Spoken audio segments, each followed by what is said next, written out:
You say I make you nervous, a tragedy, I'm a beautiful disaster, a reckoning, you wonder how I got this way. You think I'm someone to be saved, someone to clean up and tame. Halo teman-teman, selamat datang di YouTube channel saya. Ya, seperti yang ada di judul video kali ini, kita akan membahas mengenai HIV/AIDS. Oke, tapi sebelum kita lanjut, bagi teman-teman yang belum subscribe, saya mohon bantuan dan dukungannya untuk subscribe supaya saya lebih bersemangat untuk membuat konten-konten yang bermanfaat buat teman-teman semua. Dan jangan lupa aktifkan lonceng notifikasinya agar teman-teman tidak ketinggalan informasi-informasi yang up to date dari saya. Dan jangan lupa disebarkan informasinya ke teman-teman agar teman-teman yang lain juga bisa mendapatkan informasi-informasi yang berguna. Dan kalau misalkan teman-teman ada pertanyaan, kritik dan saran, ajukan di kolom komentar, nanti kita akan bahas bersama. Oke, langsung saja kita masuk ke pembahasan kali ini.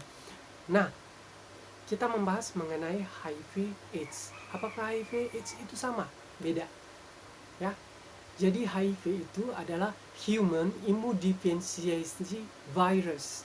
Jadi ini adalah virus yang menyebabkan penurunan sistem kekebalan tubuh.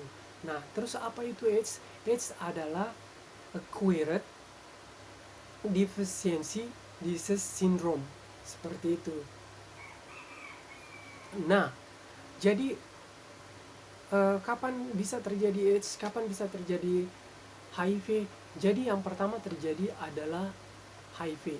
Nah, kalau misalkan orang AIDS, apa sudah tentu menjadi HIV? Ya pasti, orang kalau AIDS pasti orang itu HIV. Terus kalau misalkan orang HIV, apa sudah tentu dia AIDS? Belum tentu. Begitu. Lah, kenapa seperti itu? Nah, kita akan bahas lebih terperinci satu persatu teman-teman. Yang pertama, HIV dulu. Nah, HIV ini terjadi melalui kontak seksual. Kontak seksual itu adalah teman-teman yang melakukan hubungan seksual pranikah atau hubungan seksual yang bebas tanpa mengetahui faktor risiko. Mungkin melakukan seks bebas dengan pekerja seks komersial atau berganti-ganti hidup pasangan yang kita tidak tahu bahwa yang bersangkutan ternyata sudah memiliki virus. Kemudian seperti itu. Nah, yang kedua adalah yang diturunkan dari ibu ke anak pada saat hamil, seperti itu.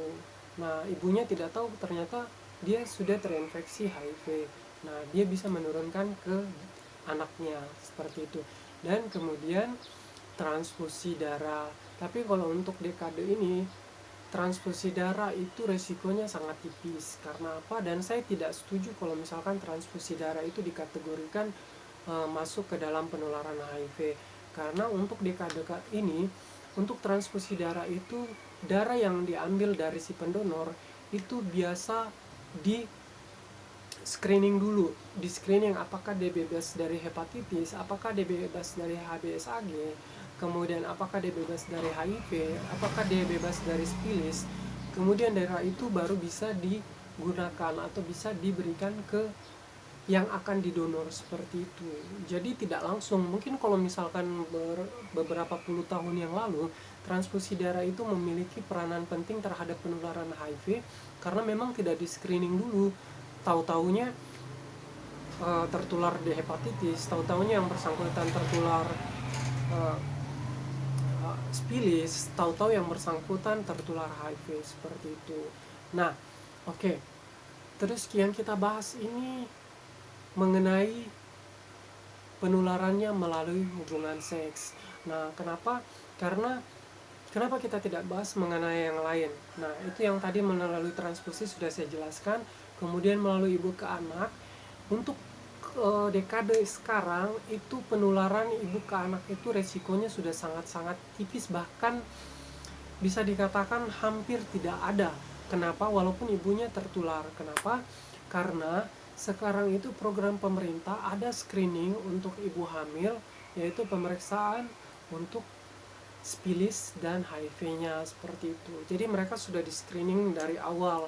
Makanya untuk penularan dari ibu ke anak itu sudah berkurang karena melalui proses screening. Kecuali sang ibu memberikan ASI kepada anaknya. Nah, itu bisa terjadi penularan dari ibu ke anak. Nah, yang kita titik beratkan saat ini adalah penularan melalui hubungan seks. Lah, kenapa hubungan seks? Karena kan kita tidak bisa memastikan bahwa ciri-ciri si A HIV, si B HIV, belum tentu. Karena orang yang terlihat sehat belum tentu dia negatif, seperti itu teman-teman. Nah, jadi yang kita perlu pahami, HIV pada saat masuk, virusnya masuk ke dalam tubuh kita, dia menyerang sel T manusia atau biasa disebut sel CD4 manusia. Nah, CD4 itu adalah yang menjaga atau benteng untuk tubuh kita, seperti itu. Contoh, misalkan pada saat ada benda asing yang masuk, yang berperan penting adalah CD4, seperti itu.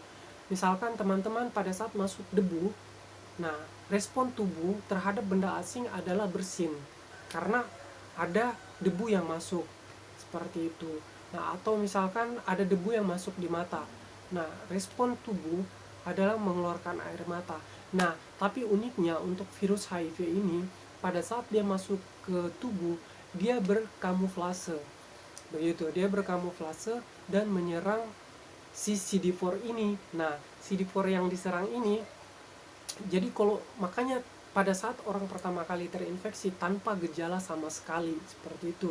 Jadi misalkan kalau CD4-nya misalkan CD4-nya di angka 500, virusnya di angka 1, dia menyerang lama-lama pada saat kita melakukan pemeriksaan. Jadi pemeriksaan awal itu untuk pemeriksaan HIV itu ada disebut namanya rapid test, kemudian ELISA, seperti itu. Ada 2 pemeriksaan untuk kita mengetahui apa ada tidaknya virus HIV dalam tubuh kita, seperti itu. Jadi itu tes antibody. Nah, untuk rapid test biasa teman-teman coba, saya negatif. Ya, jadi seperti ini teman-teman. Pada saat teman-teman berhubungan kemudian melakukan tes rapid test, ternyata hasilnya negatif, karena perlu teman-teman ketahui bahwa masa inkubasi virus itu dia 3-6 bulan pada saat teman-teman sudah berhubungan seks dengan si penderita, seperti itu. Jadi kalau misalkan teman-teman baru berhubungan hari ini kemudian besok melakukan rapid test, hasilnya akan negatif. Terus kalau misalkan 1 bulan kemudian teman melakukan tes, hasilnya pasti akan negatif, seperti itu. Karena jumlah CD4 teman-teman masih tinggi, sedangkan jumlah virusnya masih rendah, seperti itu teman-teman. Jadi untuk mengetahui ada tidaknya virus di dalam tubuh kita dengan cara melakukan rapid test itu pada bulan ketiga dan bulan keempat, karena masa inkubasi pada bulan ketiga itu jumlah CD4 kita sudah semakin rendah. Nah, kemudian saya berhubungan sama si A, saya berhubungan sama si B. Nah, siapa yang menularkan siapa? Seperti itu kan biasa ada teman-teman saling menyalahkan, kamu yang menularkan ke saya, atau siapa yang menularkan ke saya. Nah, sebenarnya begini teman-teman, CD4 semakin cepat penurunannya itu tidak menjamin bahwa orang tersebut yang menularkan ke kita. Jadi penurunan CD4 yang sangat signifikan itu juga dipengaruhi dari kita sendiri. Yang pertama yaitu pola hidup. Kalau pola hidup kita tidak sehat, maka CD4 itu akan cepat sekali turun, dan virus-virus HIV ini akan cepat sekali berkembang, seperti itu. Kemudian olahraga. Kalau misalkan kita tidak olahraga, pola makan yang tidak baik, seperti kita suka makan yang junk food, maka CD4 ini akan cepat sekali turun. Kemudian pada saat itu juga teman-teman misalkan pola tidurnya kurang, itu juga bisa mempercepat penurunan CD4, seperti itu. Nah, jadi pada saat virus itu sudah berkembang dan semakin banyak CD4 semakin rendah, maka di situ pada saat teman melakukan pemeriksaan antibody, virus HIV-nya sudah terdeteksi, begitu teman-teman. Nah, terus kalau misalkan sudah terdeteksi, wah, saya hancur dong masa depan saya. Belum tentu teman-teman. Jadi kalau misalkan teman-teman cepat ditanggulangi, cepat diantisipasi, maka teman-teman juga tidak akan hancur masa depannya. Jadi penularan virusnya juga bisa diminimalisirkan, kemudian teman-teman juga bisa kembali beraktivitas secara normal. Walaupun virusnya itu tidak akan mati, diobati bagaimana juga virusnya tidak akan mati. Jadi fungsi obat di sini adalah untuk menekan pertumbuhan virus dan menidurkan virus. Jadi kalau misalkan virusnya di angka 100, maka dia tetap di angka 100 karena dia tertidur oleh obat yang kita konsumsi. Nah, catatannya bagaimana? Teman-teman harus mengkonsumsi obat seumur hidup. Dan perlu digarisbawahi bahwa sampai saat ini tidak ada satupun obat tradisional yang bisa membunuh virus HIV. Seperti itu, karena kasus-kasus yang saya temukan di masyarakat bahwa orang menganggap bahwa konsumsi buah merah, iklan-iklan ini bisa membantu membunuh virus. Itu sama sekali tidak.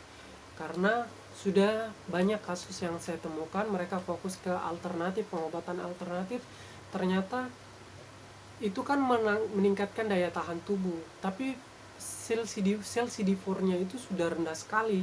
Pada saat mereka masuk ke rumah sakit, mereka sudah drop sekali dan sulit untuk dibantu karena mereka sudah masuk ke stadium AIDS. Seperti itu, teman-teman. Jadi satu-satu obat yang bisa menangani yaitu obat yang disediakan atau antibiotik khusus untuk menangani pasien-pasien dengan HIV AIDS. Seperti itu, teman-teman. Jadi bagaimana caranya HIV ini tidak beralih ke AIDS, seperti itu. Nah, terus bagaimana untuk mengetahui apakah si A ini dia HIV, apakah si B ini HIV? Kita tidak bisa melihat dari secara fisik, teman-teman. Kita tidak bisa melihat secara fisik bahwa ini tanda dan gejalanya. Jadi kalau misalkan teman-teman yang baca di Google dan baca di buku-buku, itu sebenarnya sudah menunjukkan tanda AIDS. Kalau misalkan dia sudah AIDS, kita sudah bisa memastikan bahwa dia ini mungkin AIDS, dia mungkin HIV. Kenapa? Karena pada saat orang masuk stadium AIDS, mengalami penurunan berat badan secara drastis, kemudian diare yang berkepanjangan, seperti itu. Nah, gampang loyo, tanpa beraktivitas berat, mudah loyo, mudah lelah, mudah letih, seperti itu, teman-teman. Jadi sebenarnya salah satu yang paling penting untuk teman-teman ketahui adalah dengan rapid test atau tes ELISA untuk mengetahui ada tidaknya virus HIV dalam tubuh kita. Seperti itu. Caranya bagaimana? Rutin setiap bulan melakukan tes ELISA atau rapid test, seperti itu.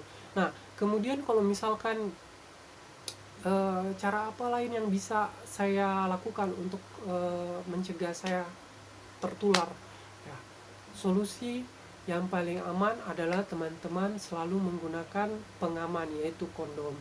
Jadi usahakan teman-teman jangan malu menggunakan kondom. Teman-teman tidak malu untuk melakukan hubungan intim, melakukan hubungan seks bebas. Tapi teman-teman kenapa harus malu untuk membeli kondom? Ya kan?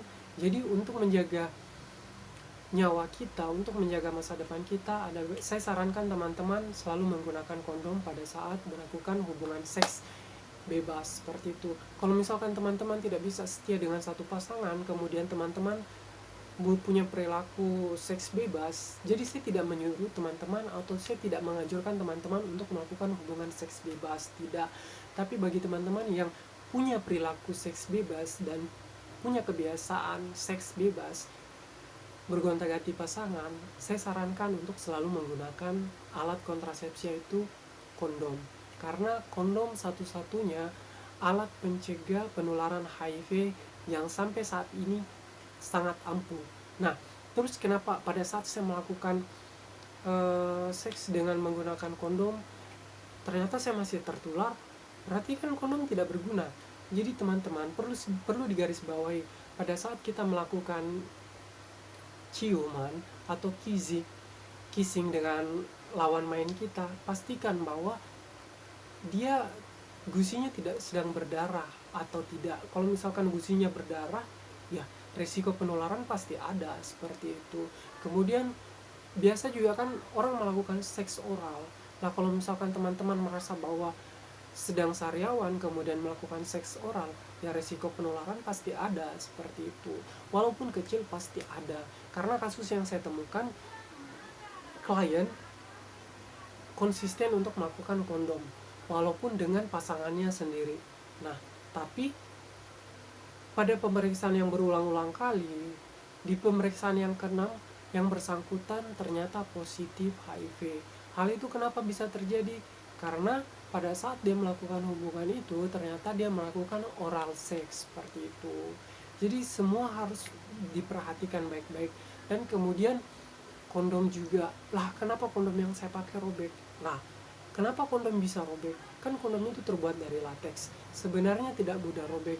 Kenapa kondom bisa robek? Pada saat teman melakukan kondom, mungkin teman-teman kurang keset atau kurang licin, teman-teman bantu dengan menggunakan baby oil. Sebenarnya baby oil sangat tidak disarankan karena penggunaan baby oil itu dapat merusak kondom itu sendiri. Jadi kalau misalkan memang kurang pelicin, jadi teman-teman usahakan pakai pelicin yang berbahan dasar air seperti itu. Dan banyak dijual di apotek-apotek. Seperti itu teman-teman. Nah, kemudian saran yang paling bagus adalah teman-teman jangan sampai berhubungan seks bebas. Setia dengan satu pasangan itu sebenarnya lebih aman. Bagaimana saya bisa mengetahui bahwa saya ini sudah aman? Misalkan saya sudah positif, bagaimana caranya untuk mengetahui bahwa CD4 saya itu bisa virus itu tidur?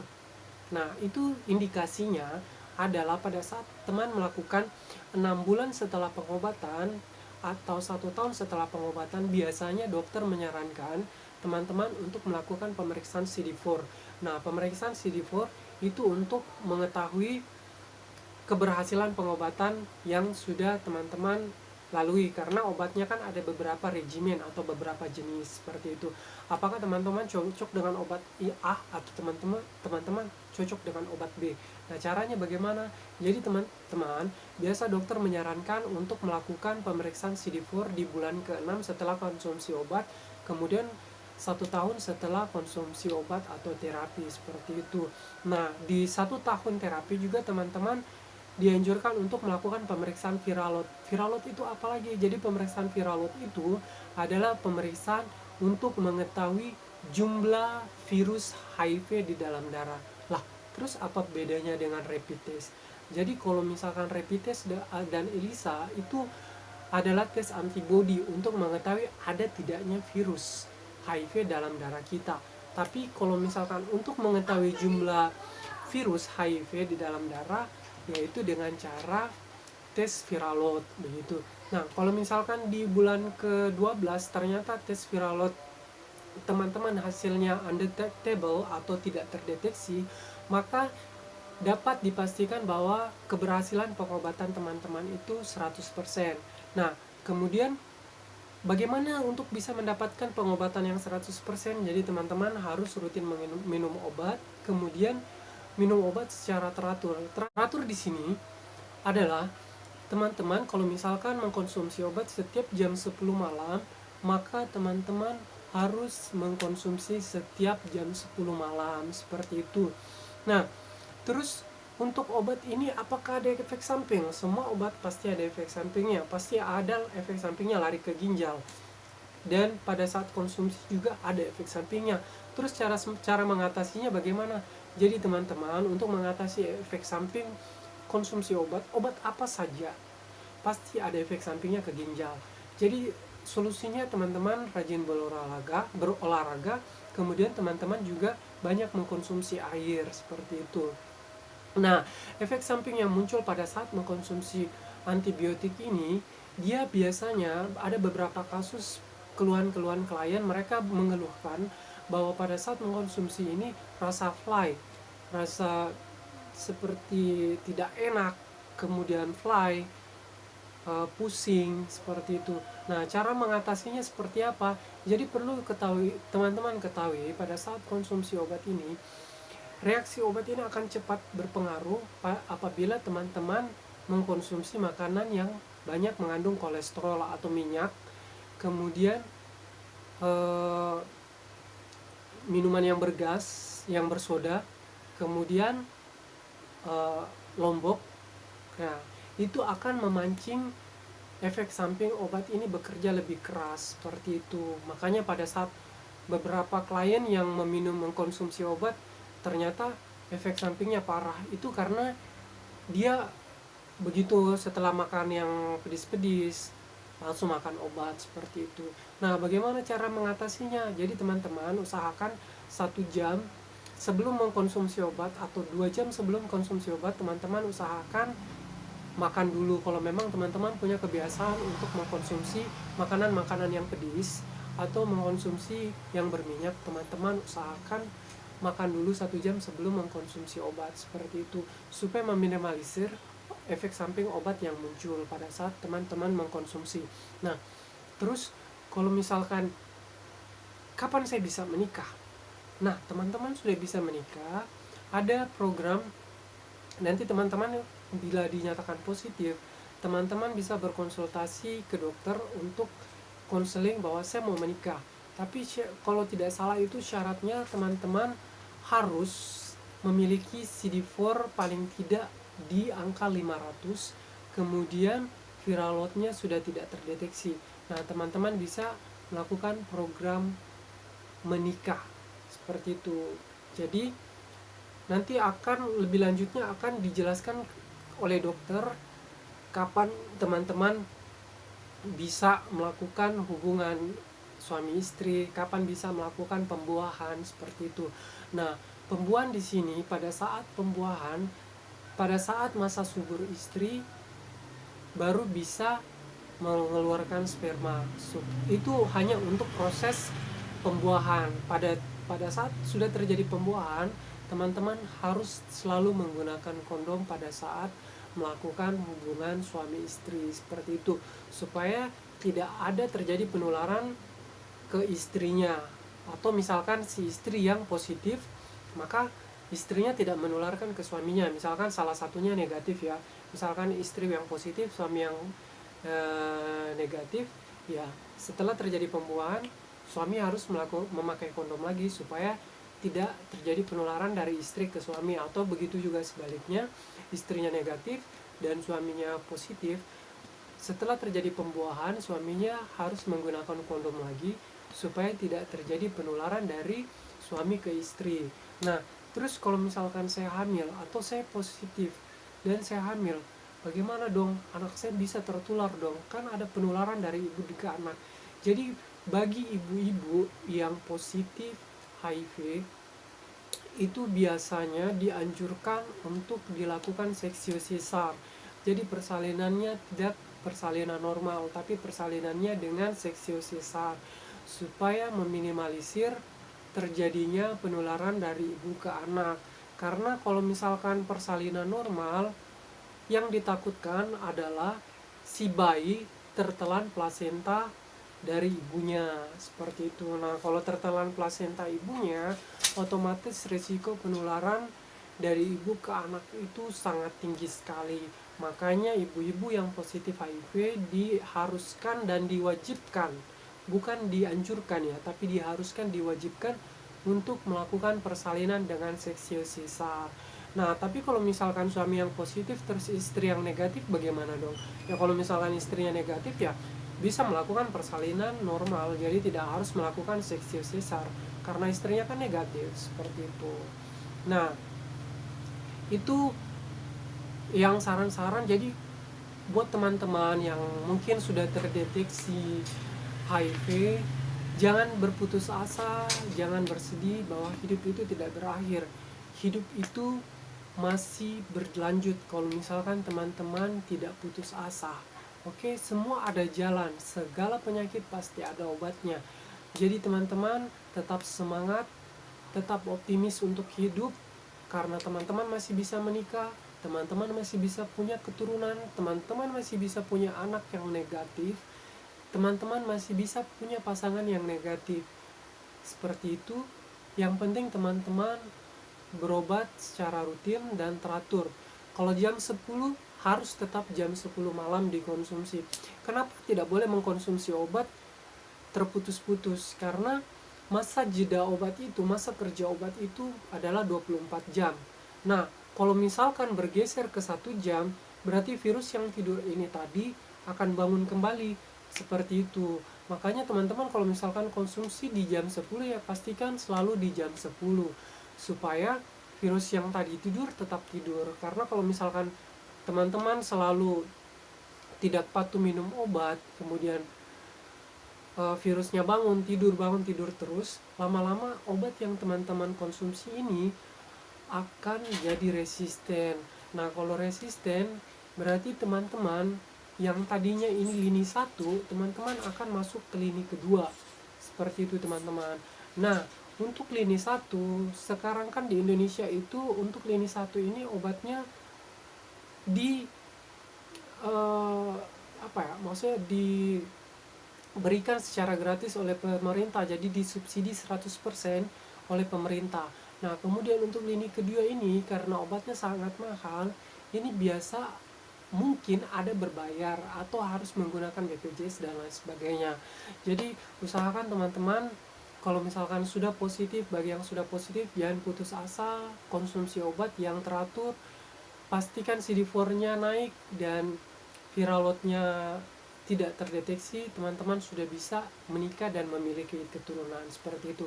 Nah, bagi teman-teman yang masih negatif, pertahankan diri teman-teman negatif dengan cara rutin melakukan pemeriksaan setiap 3 bulan sekali. Kalau misalkan memang teman-teman memiliki resiko atau tidak bisa setia dengan satu pasangan, teman-teman usahakan selalu menggunakan pengaman, seperti itu.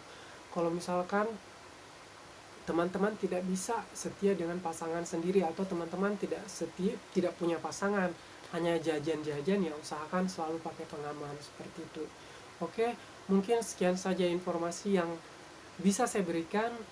Sekali lagi saya mohon dukungan teman-teman dengan cara subscribe, karena subscribe itu gratis, dan jangan lupa bagikan informasi ini ke teman-teman yang lain, karena informasi yang kecil kita berikan belum tentu kecil juga maknanya buat teman kita, mungkin bisa berarti besar bagi teman-teman kita.